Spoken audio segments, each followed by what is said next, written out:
Կարևորի մասին հաղորդաշարն է եթերում, բարև ձեզ։ Այսօր մենք կխոսենք Վազգեն Սարգսյանի անվան Ռազմական ակադեմիայի գործունեությունից, իսկ իմ հյուրը ակադեմիայի պետի բարոյահոգեբանական ապահովման գծով տեղակալ գնդապետ Արթուր Մարտիրոսյանն է։ Բարև ձեզ, պարոն Մարտիրոսյան, շնորհակալ ենք շատ ժամանակ տրամադրելու համար։ Բարև ձեզ, ես էլ եմ շնորհակալ այս գեղեցիկ հարցազրույցը կազմակերպելու համար։ Վերջերս տոնեցինք զինված ուժերի կազմավորման 34-րդ տարեդարձը, սա եւս շատ մեկ կարևոր առիթ է, եւս մեկ անգամ զինվորական գործի, այսպես ասած, պատասխանատու գործի առաքելության մասին խոսելու համար։ Գաղտնիք չէ, որ Հայաստանում Վազգեն Սարգսյանի անվան Ռազմական ակադեմիան է զբաղվում այդ կարևոր պատասխանատու առաքելությամբ զինվորականներ պատրաստելու գործով։ Եթե այսպես հակիրճ որպես նախաբան ասելու լինենք, որն է Ռազմական ակադեմիայի դերը այս ամեն ինչում։ Շնորհակալություն հարցի համար, եթե խոսենք Ռազմական ակադեմիայի առաքելությունների մասին, թերևս կարելի է երկար խոսել, բայց անդրադառնանք այն ամենակարևոր հիմնական այն առաքելություններին, Ռազմական ակադեմիայի առաքելությունն է պատրաստել գիտակից, կրթված, հայրենասիրական վեհ գաղափարներով օժտված, առաջնորդին բնորոշ հատկանիշներով կայացած, ֆիզիկապես ամրակազմ, հոգեպես կայուն, արդի մարտահրավերներին պատրաստ առաջնորդ հրամանատարներ։ Բարդ բան եք ասում, բայց հուսամ հնարավորություն ունի ակադեմիան, հիմա փորձենք մասնագետներից խոսենք, այս ամենի, եթե այսպես բաժիններով առանձնացնելու լինենք, ինչ մասնագետների գծով եք պատրաստում մեր սպաներին, հիմնական ուղղվածությունը որն է եւ ինչպես ենք կարողանում ռազմական գործը գրավիչ դարձնել։ Ասեմ, որ Ռազմական ակադեմիայում կրթությունը բազմաբնույթ է, բազմաշերտ է։ Ռազմական ակադեմիայում կրթություն են ստանում ինչպես միջնակարգ կրթություն ստացած, ասել է թե 12-րդ դասարանը կամ մասնագիտական քոլեջը ավարտած քաղաքացիները, ովքեր ընդունում են Ռազմական ակադեմիա եւ ստանում բակալավրի կրթական աստիճան, ինչպես նաեւ դրան զուգահեռ ցամաքային զորքերի մասնագիտություններին կամ ռազմաօդային ուժերի մասնագիտություններին բնորոշ զինվորական մասնագիտություն։ Ռազմական ակադեմիայի մեջ կան մի քանի ինստիտուտներ, մասնավորապես ովքեր կոնկրետ զբաղվում են կուրսանտների պատրաստությամբ, դա ցամաքային զորքերի ինստիտուտն է, այսինքն այն զորատեսակներն են, որը ցամաքում իրականացնում են պատրաստումներ։ Դրանցից են մոտոհրաձգային, հրետանային, տանկային, հետախուզական եւ մի շարք մասնագիտություններ եւ ունենք նաեւ ռազմաօդային ուժերի ինստիտուտ, այսպես ասած, որոնց մասնագիտությունը օդն է, դրանք մեր օդաչուներն են, դրանք մեր տեխնիկներն են, դրանք մեր ԱԹՍ մասնագետներն են։ Բացի այդ, Ռազմական ակադեմիան իրականացնում է նաեւ, այսպես ասած, սպայական վերապատրաստման դասընթացներ։ Այն արդեն իսկ ավարտած սպաները, այն ծառայողները, ովքեր պետք է նշանակվեն նոր պաշտոնի, միջ պաշտոնի նշանակվելը Ռազմական ակադեմիայում ասում են համապատասխանաբար հնգամսյա կուրսեր։ Նպատակն է տվյալ մարդուն միջ պաշտոնի նշանակելը վերապատրաստել այդ ուղղությամբ, հետագայում ծառայությունը արդյունավետ անցկացնելու համար։ Բացի այդ, եւ Ռազմական ակադեմիայում գոյություն ունի նաեւ հրամանատարաշտաբային ինստիտուտ, որտեղ արդեն սովորողները ստանում են մագիստրոսի կրթական աստիճան եւ համալրում են արդեն գնդի, բրիգադի հրամանատարների պաշտոնները։ Մի փոքր առանձին ծրագրերից խոսենք, եթե չեմ սխալվում, պատիվ ունեմն եք դուք իրականացնում, եթե պատիվ ունեմից բացի այլ ծրագրեր կան, կուզենայի մի փոքր մանրամասնեք այն ծրագրերը, բացի այդ հիմնական ուսումնական գործընթացից, որ իրականացնում եք, կան առանձին ծրագրեր, որոնցով որ ավելի այսպես խրախուսելի է դառնում ռազմական գործը։ Տեսեք, Ռազմական ակադեմիայում, այո, պատիվ ունեմ ծրագիրը նույնպես ուսուցանվում է, այդ դասընթացները անցնում են Ռազմական ակադեմիայում, բայց դա մեկ այլ ճյուղ է, մեկ այլ ոլորտ է եւ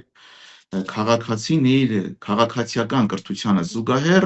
այցելում է Ռազմական ակադեմիա հիմնականում շաբաթօրերին եւ զուգահեռ սովորում է նաեւ զինվորական գործը։ Հետագայում կրթությունը ավարտելուց հետո սպայական պաշտոններում ծառայության անցնելու համար։ Բայց որի մասին հիմնականում կուզենամ խոսել, դա մեր հիմնական 4-ամյա կամ 5-ամյա ծրագրերով կուրսանտների պատրաստությունն է, ովքեր դպրոցն ավարտելուց հետո հնարավորություն են ունենում ընդունվելու Ռազմական ակադեմիա եւ ստանալու գիտելիքներ եւ նաեւ նրանց հետ կազմակերպվում է տարբեր միջոցառումներ, ուսուցանվում են տարբեր սպորտային խմբակներում ֆիզիկապես մարզվել, այցելել տարբեր մշակութային կենտրոններ, օջախներ։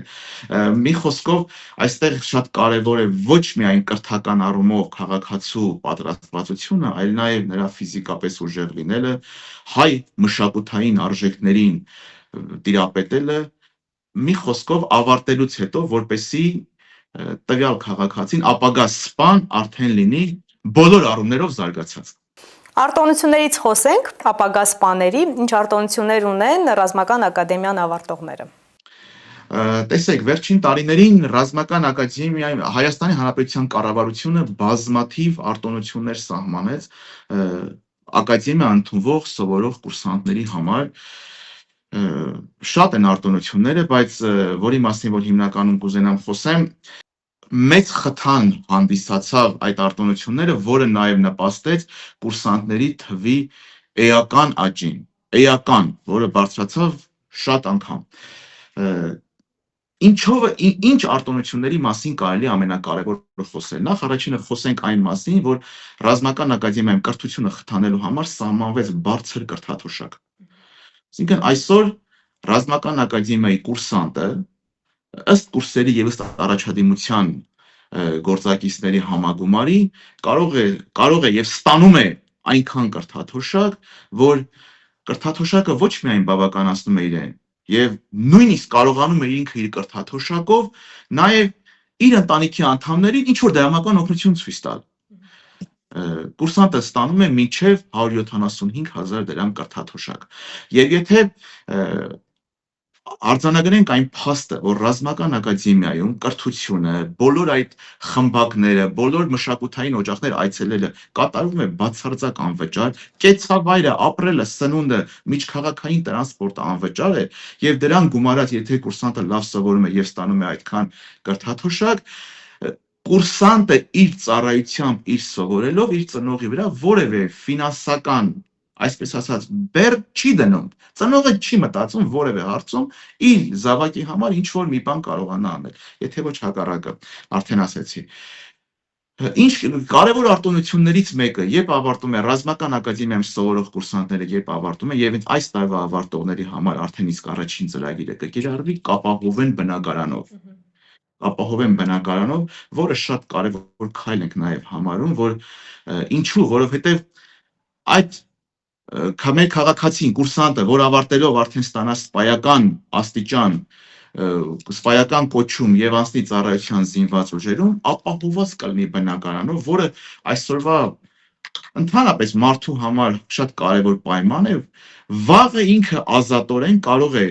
տնօրինել իր բնակարանը, կարող է վաղը չմտածել, երբեմն լինում են դեպքեր, դա գաղտնիք չէ, որ ընտանիքում լինում են մի քանի զավակներ, մեծանում են եւ տարբեր խնդիրների պատճառով ամուսնություն, բնակարանը չի երիքում, չունեն այսօր տուն գնել այդքան էլ հեշտ գործ չի եւ ինքը կարող է ազատորեն առանձին կապեր ստեղծել իր կյանքը եւ ապրել։ Իսկ մինչ այդ դա բնելու իր բնակարանը կարող է տալ վարձակալությամբ ազատ տնօրինել ինչպես ուզում է։ Սահմանափակում կա, քանի տարի պետք է ծառայի բանակում, որպեսզի օգտվի։ Զինծառայողը գնում է բնակարան հիպոթեկային վարկավորմամբ եւ ամբողջ հարցը ամբողջ գումարների փոխհատուցումը կազմակերպվում է պետությունը։ 20 տարի ծառայելուց հետո արդեն բնակարանը լինում է իր սեփականը։ Այսինքն ամեն ինչ կարող է անել այդ ընթացքում բացի օտարելուց։ Հասկանալի։ Եվ շատ կարևոր պայման, երբ որ ավարտում է արդեն իսկ ռազմական ակադեմիան, կա արդեն կառավարության որոշման նախագիծը, դրա մասին արդեն խոսել է նաև պաշտպանության նախարարը, համարվում է ատեստավորված։ Սպան արդեն համարվում է ատեստավորված, եւ եթե հաշվենք ռազմական ակադեմիա ընդունվում է հիմնականում 18 տարեկան քաղաքացին 4 կամ 5 տարի սովորելուց հետո 22-23 տարեկանում ավարտում է եւ ինքը արդեն համարվում է ատեստավորված լավ գերազանց գնահատականներով արդեն ինքը ստանում է շատ բարձր աշխատավարձ դրամական բավարարում, զինվորական լեզվով այսպես ասած, ստանում է դրամական բավարարում, որը լիովին բավականացնելու է իր բոլոր սոցիալ կենցաղային հարցերը լուծելու համար։ Զինծառայողը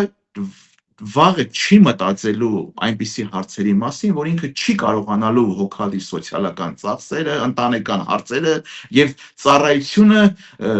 վատ է կազմակերպելու։ Ընդհակառակը այնքան է ապահովված լինելու, որ իր ուղղվածությունը լինելու է միայն իր այդ սուրբ գործ առաքելությունը պատվով կատարելը։ Պարոն Մարտիրոսյան, արտոնությունները բավականին ոգևորող են, մտավախություն չունեք, որ գուցեև շատերը, որ համապատասխան պատրաստականություն չունեն, նրանք փորձեն դիմել ակադեմիա։ Այս դեպքում ինչպես է կարողանալու անել այնպես, քննությունները այնպես կազմակերպել, որ ամեն պատահական մարդ օգտվելով այդ արտոնությունների հնարավորությունը, այսպես ասած, հնարավորության մասին լսելով, չփորձի, այսպես հայտնվի այնտեղ, որտեղ որ իր տեղը չէ։ Ռազմական նախ ասեմ, որ ռազմական ակադեմիա ընդունվելու համար կա հստակ ընթացակարգ,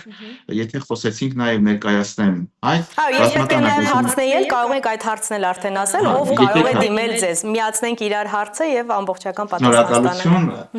Ռազմական ակադեմիա կարող են ընդունվել Հայաստանի Հանրապետության այն քաղաքացիները, ինչպես նշեցի, ովքեր ունեն միջնակարգ կամ միջնակարգ մասնագիտական կրթություն, ընդունվելու համար պետք է նախ միասնական մակարդակով հանձնեն ավարտական ֆիզիկա եւ մաթեմատիկա քննությունները կամ այստեղ ռազմական ակադեմիայում անցնեն ընդհանուր թեստավորում։ Տեսեք, ընդունվելու համար պետք է դիմել տարածքային զինկոմիսարիատ։ Տարածքային զինկոմիսարիատից համապատասխան կարգով կհաշվառեն, կպատրաստեն անձնական գործերը, կուղարկեն ռազմական ակադեմիա, մենք կկանչենք այստեղ։ Դրանից հետո կկազմակերպենք բժշկական զննությունը։ Շատ կարևոր է դա սպայի համար, որովհետև սպան պետք է լինի առողջ եւ հնարավոր է քաղաքացին նույնիսկ խելացի լինի, շատ բարձր բալեր լինի ստացած այդ քննություններից, բայց ֆիզիկական տվյալները թույլ չտա իրեն ընդունվել ռազմական ակադեմիան։ Բժշկական զննությունը անցնելուց հետո բնականաբար արդեն ակադեմիայում կազմակերպվում է ֆիզիկական պատրաստության քննությունը եւ դրանից հետո լինում է մանդատային հանձնաժողովի նիստ, որի արդյունքում վերջնական որոշում է քաղաքացու ընդունված կամ չընդունված լինելու հանգամանքը։ Բայց այո, դուք ճիշտ ասեցիք, այնպես չի, որ այդ դրանով ընդունվեց եւ ավարտեց եւ ընդունվելուց նաեւ սովորելու ընթացքում քաղաքացին պետք է իրեն արդարացնի։ Եվ եթե սովորելու ընթացքում մենք նկատում ենք, որ քաղաքացին չի կարողանում սովորել, չի կարողանում, հնարավորություն բնականաբար տալիս ենք, վերապատրաստման հնարավորություն տալիս ենք, չի կարողանում, չի հասցնում կամ կարգապահական որակները բավարար չեն, կատարում է այնպիսի արարքներ, որոնք պատիվ չեն վաղվա սպային, այսօրվա զինվորականին, կուրսանտին, բնականաբար տվյալ կուրսանտի հարցը նաև դրվում է գիտխորհրդի նիստում հետագա ուսումնառության հարցը որոշելու համար։ Նաև այնպես որ միգուցե հնարավորություն կարող է լինել ընդունվել, բայց ընդունվելուց հետո էլ կրկնակի պատասխանատվություն է համազգեստը հագնելուց հետո բարձր պահել կուրսանտի, զինվորականի եւ ապագա սպայի պատիվը։ Դե այո, բնականաբար սա այն մասնագիտությունը չէ, որ հենց այնպես գալ սովորել օր մտնեցնելով չի, այստեղ բավականին լուրջ հմտություններ են պետք ունենալ, որպեսզի կարողանանք արժանի զավակ դառնալ եւ արժանի սպա դառնալ։ Կանանց թիվն էլ է ավելացել, դուք նշեցիք, որ դիմորդների շատ էական աճ կա, բայց նաեւ պետք է նշենք, որ գեղեցիկ սեռի ներկայացուցիչներն են շարքերը համալրում ու վերջին տարիներին բավականին ակտիվորեն, վերջերս նաեւ նախարարը խոսեց այդ մասին, որ ցանկալի է ներգրավվածությունը ավելի մեծանա, ինչ կասեք դուք, ինչպիսի պատրաստվածությամբ են գալիս աղջիկները ձեզ մոտ ծառայելու եւ արդյոք շատ հարցերում նրանք ավելի պատասխանատու վերաբերմունք ունեն, քան տղաները իրենց ընտրած մասնագիտության հարցում նկատի ունեն։ Շատ ճիշտ նկատեցիք, շատ ճիշտ ասացիք, այսօր եւ ոչ միայն այսօր, արդեն մի քանի տարի է ռազմական ակադեմիայում ընդունվող աղջիկ կուրսանտների թիվը բավականին աճում է, այսօր արդեն բավականին աղջիկ կուրսանտներ ունենք, ովքեր սովորում են ռազմական ակադեմիայում եւ ասեմ, որ իրենց կրթական, կարգապահական այդ հարցերով տղաներից հետ չեն մնում։ Ռազմական ակադեմիայում աղջիկ կուրսանտները բնականաբար ապրում են այլ զորանոցում, կենցաղը, այլ, բայց իրենց պատրաստությունը անցնում են տղաների հետ համաձայն ըստ մասնագիտությունների նույն դասակում, նույն խմբում։ Ենթադրենք, եթե հետախույզ է տղա թե աղջիկ սովորում են հետախուզական դասակում, հետախուզական խմբում, եւ մնացած բոլոր ուղղությունների տարբեր մասնագիտություններով եւ ուզում եմ ասել այստեղ, որ մեր աղջիկների պատրաստվածությունը տեսնելով, նաև իրենց ռեսուրսը այսօր շատ կարևոր է եւ մեր երկրի համար էլ դա համարում եմ նաև կարևոր պայման, որ նաև հայրենիքի պաշտպանության գործում օգտագործվի ինչպես տղաների, այնպես էլ աղջիկների ռեսուրսը եւ վստահ եմ, որ դրանով մի քանի անգամ ծառայությունը եւ պաշտպանությունը էլ ավելի բարձր որակ է ստանալու։ Երևի թե այդքանը Հուսանք աղջիկները չէին գերազանցի մի օր տղամարդկանց սպաների թվով։ Եթե գերազանցեն էլ դրա մեջ վատ բան չկա, թող այդպես լինի։ Գուցե եւ այո, վատ բան չկա։ Անսովոր է պարզապես։ Կուզենամ բոլորը գիտակցեն այդ կարևոր սուրբ մասնագիտության կարևորությունը, անհրաժեշտությունը եւ առաքելությունը եւ անկախ սեռից բոլորը լծվեն այդ սուրբ գործին։ Շատ կարևոր է նաև ժամանակակից աշխարհում այն հնարավորությունները, որոնք որ գիտության մեջ հիմա օգտագործվում են, թվային ոլորտում են օգտագործվում, փոփոխությունները շատ արագ են տեղի ունենում, հասցնում եք ժամանակին համընթաց կազմակերպել դասընթացները, որպեսզի հետ չմնան, որովհետև աշխարհը այսօր բավականին արագ է զարգանում այդ առումով։ Տեսեք, ինչպես ցանկացած գիտություն, այդ թվում նաև զինվորական ռազմական գիտությունը, չունի մի վերջնակետ, որ ասենք սրանով ամեն ինչ սովորեցինք։ Ժամանակի ընթացքում փոխվում են տարբեր զինատեսակներ։ Յուրաքանչյուր զինատեսակ թելադրում է նոր մարտավարության ձև, նոր մարտի մեջ մտնելու, կռվելու ինչ որ ձև, հա, այսպես ասած, եւ հավատացնում եմ ձեզ, որ մշտապես մեր ռազմական ակադեմիայի ուսումնական ծրագրերը թարմացվում են, միշտ նորանոր ծրագրեր, նոր արտասահմանյան փորձ ենք ներկայանում։ Ես ասեմ ձեզ, որ այսօր մեր ռազմական ակադեմիան հանդիսանում է աշխարհի ռազմական կրթության ասոցիացիայի անդամ։ Ինչ է դա նշանակում, որ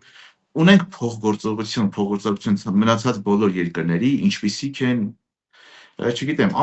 աշխարհի առաջատար երկրներ, բերեք անուններ չտան, առաջատար երկրներ, որոնք փոխադարձ այցերի շրջանակներում, փորձի փոխանակման շրջանակներում բնականաբար նաև թարմացվում է ուսումնարան բազան, ծրագրերը, նաև ռազմական, քանի որ հարցը տվեցիք, նաև այդ ծրագրերի շրջանակներում փոխադարձ կրթություններն են տեղի ունենում։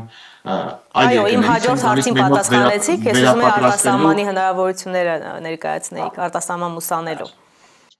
Շնորհակալություն, այլ երկրներից են գալիս մեր մոտ ուսանելու, մեր կուրսանտներն են հնարավորություն ունեն առաջին կուրսը ավարտելուց հետո ուսումը շարունակել արտասահմանյան առաջատար տարբեր երկրների տարբեր ռազմական կրթօջախներում, որի հիմնական նպատակն է նաև բացի մեր տեղական կրթություն ստանալուց, նաև այլ երկրի կրթությունը, այլ երկրի մշակույթին տիրապետելը եւ ավարտելուց հետո վերադառնալ Հայաստան, շարունակել արդեն սպայական պաշտոնում ծառայությունը, նաեւ այդ երկրի փորձն ու գիտելիքները ներդնել Հայաստանի զինված ուժերում։ Եվ քանի որ այդ հարցը արդեն իսկ տվեցիք այնտեղ կրթության համար, եւ ես ուզում եմ նաեւ այս առումով էլ ասեմ, որ քանի որ մենք խոսեցինք արդեն օտարերկրաբուհերում սովորելու համար, ես ուզում եմ նաեւ ասել, որ օտարերկրաբուհերում էլ ամբողջ ուսումնական այդ կրթության ծախսերը հոգում է պետությունը։ Տեսեք, ես կարծում եմ մեր Հայաստանի քաղաքացիները շատ լավ կպատկերացնեն, որ ինչ արժե մեկ ուսանողի օտարերկրյա արտասահմանյան ինչ որ բուհում ուսուցանելը, պահելը, ինչ մեծ ծախսերի մասին կարելի է խոսքը լինել։ Եվ բոլոր այնտեղ ապահովությունը կատարում, իրենց ապահովվածությունը կատարում է պետության հաշվին, ուսուցումը նույնպես ամբողջությամբ կատարում է պետության հաշվին եւ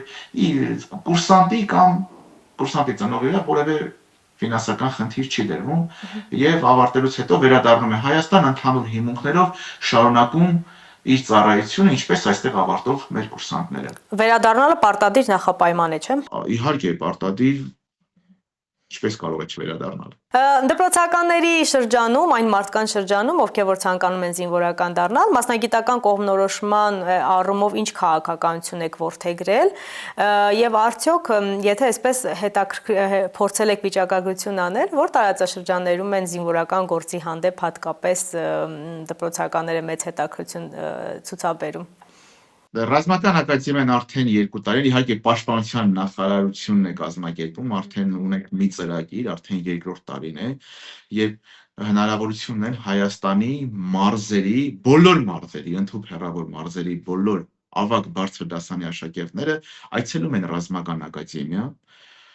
ծանոթանում են ռազմական ակադեմիայի առօրյային ուսումնական գործընթացին, կուրսանտների առօրյային, ինչ են սովորում, որտեղ են ապրում,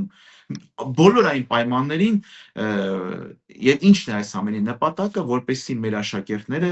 իրենց աչքով գան եւ տեսնեն, թե ինչ է տեղի ունենում ռազմական ակադեմիայում, ինչ առաքելություն են կատարում Պատերից ներս։ Գիտեք, որովհետև կա այսպիսի մի ժողովրդական խոսք, երբ ասում են ավելի լավ է մեկ անգամ տեսնել, քան տասնյակ անգամ լսել։ Եվ պետք է նաև արձանագրենք, որ ցավոք երբեմն լսածները իրականությանը չի համապատասխանում, որ երբեմն նաև լսում են այնպիսի բաներ, որը իրականում դա այդպես չէ։ Միգուցե նաև լսում են ինչ-որ մի բացասական մտքեր, կարող է նաև դա էլ լինել, եւ քանի որ եթե մարդ չգիտի ինչ կա, ինչ-որ մի բան լսում է, ստիպված պետք է հավատալ դրան, մինչեւ իր աչքով չտեսնա, դա այդպես է, թե այդպես չէ։ Եվ հիմնական նպատակը դա է, եւ այցելելով ռազմական ակադեմիա, 1 օր անցկացնելով ռազմական ակադեմիայով, շրջելով, ծանոթանալով, ճաշելով ռազմական ակադեմիայում կուրսանտների հետ, ուղիղ կոնտակտի մեջ մտնելու կուրսանտի ուսանողի հետ, բացի այն, որ մենք կխոսենք, մենք կներկայացնենք, հնարավորություն ունեն ուղիղ շփվել կուրսանտի հետ, այսինքն լսել կուրսանտից այն ամենը, ինչ է կուրսանտը անում այստեղ, ինչ է կուրսանտը անում այստեղ, եւ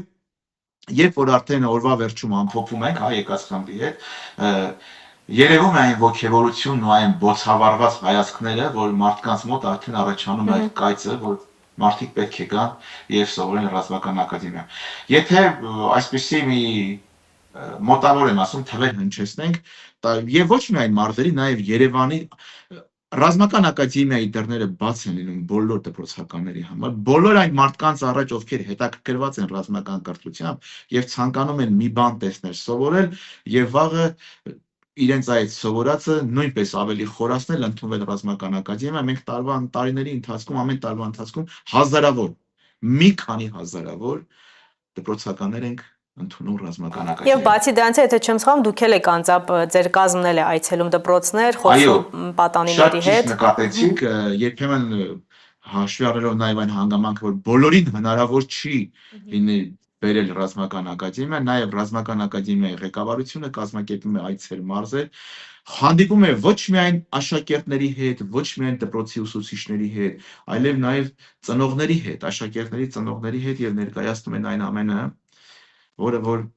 պետք է իմանա բոլորը։ Եվ կան տարածաշրջաններ, որտեղից որ ավելի շատ են ձեզ դիմում, թե այդպիսի վիճակագրություն չեք անում, բոլոր տեղերից էլ դիմում են։ Չէ, իհարկե անում ենք այդպիսի վիճակագրություն, բայց եկեք այսօր թույլ տվեք դրա մասին խոսել, հա, որպեսզի տարբերություն չդնենք տարածաշրջանների տարբերություն, հա, ինչ որ մեկը չասի, sense այսպես կամ այնպես, անպայման միանշանակ անում ենք այդ ամեն ինչը եւ բոլոր մարզերից էլ ընդունվողների թիվը տարեստարի հավատացնում եմ ձեզ աճում է։ Որպես ամփոփում փորձենք խոսել այն մասին, ինչու դառնա զինվորական, որովհետև այս մասնագիտությունը ընտրողը պետք է հասկանա, որ դա միայն աշխատանք չէ, դա ապրելակերպ է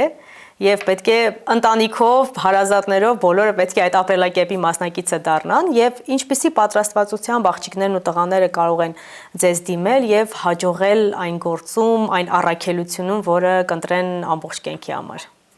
Նախ առաջինը ասեմ, որ դառնալ զինվորական, որպեսզի պահել ու պաշտպանել հայրենիքը։ Յուրաքանչյուր մարդ պետք է այդ հարցը տա իրեն։ Եթե ես չեմ պահելու եւ պաշտպանելու այս հայրենիքը, ապա ով։ Եթե մենք չենք մտածելու մեր հայրենիքի, մեր վաղվա ապագայի համար, ապա ով։ Եվ ում սիրտն է ավելի շատ ցավալու այս երկրի համար, եթե ոչ մերը։ Կարծում եմ դա առաջին պայմանն է եւ զինվորական դառնալու առաջին պայմանը, ինչքան էլ մենք նշեցինք, թվեցինք այդ սոցիալական երաշխիքը, դա հայրենասիրության բարձր մակարդակն է։ Եթե դու չես սիրելու քո հայրենիքը, եթե քեզ գայթակղելու են միայն այս գեղեցիկ շռայլ այս արտոնությունները, որը որ այսօր պետությունը տալիս է կուրսանտին, կարծում եմ տվյալ մարդը պարզապես կուրսանտ չպետք է դառնա, չի կարող դառնա եւ ինքը վաղը չի էլ հաջողվելու, որովհետեւ ինքը չի սիրելու իր հայրենիքը։ Ես առաջին տեղում դա եմ տեսնում, ինչու դառնալ զինվորական։ Եվ եթե մի փոքր, եթե ես նորից հնարավորություն ունենայի կրկին ծնվելու, կրկին մասնագիտություն ընտրելու, ես հավատացնում եմ ձեզ, որ ընտրելու էի հենց այս մասնագիտությունը։ Անկեղծ եմ ասում, որովհետև այս իմ ապրած տարիների ընթացքում գիտակցել եմ իմ արած գործը, իմ վաստակը, գիտեմ ում համար եմ ծառայել, աշխատել, ինչի համար եմ ծառայել եւ հպարտ եմ, որ կրում եմ այս համազգեստը, այսօր էլ հպարտությամբ զինվորականի կոչումն եմ կրում։ Որպես դա նախաբան առաջինը դրա համար։ Եվ ես շատ եմ խոսում այդ հարցով նաև աշակերտների հետ, գոյություն ունի նորից անդրադառնամ այդ սոցիալական հարցերին, նորից մի պահ արձանագրեմ, որ հայրենասիրությունն առաջին պայմանն է։ Ամեն մարդ ավարտելով դպրոցը կամ մասնագիտական ինչ-որ քոլեջ, վարժարան, յուրաքանչյուրը ինչ-որ մասնագիտություն ընտրելուց մի բան եմ մտածում։ Ընտրեմ այնպիսի գործ, ընդունվեմ այնպիսի